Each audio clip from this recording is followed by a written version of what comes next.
दादा दादा दादा दादा तुम्ही आणि पवार साहेबांची मीटिंग झाली आतमध्ये.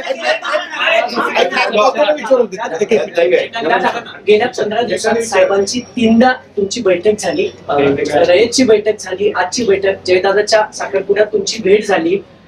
या सगळ्या भेटीकडे महाराष्ट्र एका अपेक्षेच्या नजरेनं बघतोय की पुन्हा तुम्ही एकत्र आहे. संजय राऊत तर म्हणाले की काका आणि पुतण्या एकत्रच आहेत. त्यामध्ये परिवार असणं, साखरपुड्याचा कार्यक्रम असला तर परिवार म्हणून एकत्र येतात ही महाराष्ट्राची संस्कृती परंपरा आहे. ही वर्षानुवर्ष चालत आलेली. त्याच्यात बाकीच्यांनी फार काही चर्चा करण्याचं कारण नाही. तो पवार परिवाराचा अंतर्गत प्रश्न नंबर 1. नंबर 2, पवार साहेब ज्या संस्थेचे अध्यक्ष आहेत त्या संस्थेमध्ये मी पण सदस्य म्हणून काम करतो किंवा ट्रस्टी म्हणून काम करतो.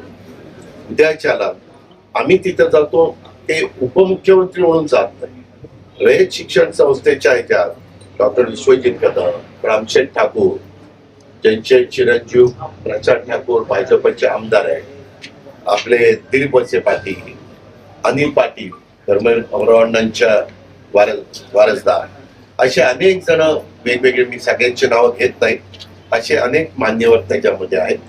त्याच्यावर रयत 4.5 लाख सर्वसामान्य गोरगरिबांच्या मुलांना शिक्षण देणारी संस्था आहे. इथं असणाऱ्यापैकी कोणी ना कोणी रयतमध्ये शिक्षण 100% घेतलं असेल. आणि एक चांगली संस्था कर्मर अण्णांनी काढली. त्याचे पहिले अध्यक्ष चव्हाण साहेब होते, नंतर अध्यक्ष वसंतदादा झाले, आता पवार साहेब आहे. त्याच्यावर तिथं पण याचा काय आपण वापर करू शकतो, नवीन शिक्षण कशा पद्धतीने आपण त्या मुलांना मुलींना देऊ शकतो, त्याच्याकरता फंड्स कसे उभे करू शकतो, म्हणून ती मीटिंग होती.